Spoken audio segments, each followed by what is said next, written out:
Implant rond ou en goutte d'eau? Un plan rond. Les implants en goutte d'eau, c'était super avant. Depuis que les macro-texturés ont été retirés du marché, les nouveaux implants qu'on a en goutte d'eau tournent. À réopérer à cause d'une rotation de prothèse, c'est vraiment bête, donc un plan rond. Sous le muscle ou sur le muscle? Ça dépend combien vous avez de poitrine avant les implants. Si vous avez déjà une belle poitrine, les implants sur le muscle, c'est parfait. Ça permettra d'être naturel, ça permettra à l'implant de bouger avec le sein, de bouger avec les mouvements. À l'inverse, si vous avez une toute petite poitrine, voire pas de poitrine du tout, on va les mettre sous le muscle et ça permettra d'avoir une meilleure ouverture glandulaire pour avoir un résultat plus naturel.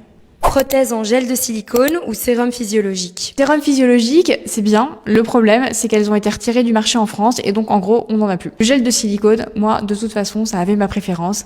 C'est mou, ça ressemble à du vrai sein, c'est agréable au toucher et à moins d'avoir des volumes complètement démesurés, à la palpation, on ne les sentira quasiment pas. Je peux essayer. Ouais, j'avoue. Mais elles sont bien celles-là.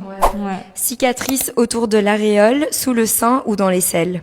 Ça va beaucoup dépendre des préférences de la patiente. Sous l'aisselle, moi, je suis pas hyper fan parce que je trouve que du coup, ça peut se voir l'été quand on est en débardeur et qu'on lève les bras. Je préfère faire une cicatrice qui reste sur le sein pour que ça reste quelque chose d'intime et quelque chose de caché. Quand on a le sein qui tombe un petit peu, qui a une petite ptose, du coup, la cicatrice sous ma mère dans la baleine du soutien-gorge, elle sera vraiment très très bien cachée et là, c'est une super option. À l'inverse, quand on a des seins qui tombent quasiment pas et qu'on a une aréole un petit peu large, la cicatrice péri-aréolaire, là, ça sera vraiment le choix numéro 1 parce que ça permettra d'avoir une cicatrice quasi invisible.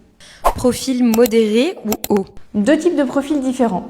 Ça dépend ce que vous voulez. Soit vous préférez un sein qui s'étale, qui occupe plus d'espace sur la cage thoracique, qui fait très naturel, que ça soit debout, que ça soit couché, là, un profil modéré. Si vous souhaitez un sein qui est plus en avant, qui a fait plus projeter et qui remplit mieux l'espace, dans ce cas-là, on choisit le profil haut.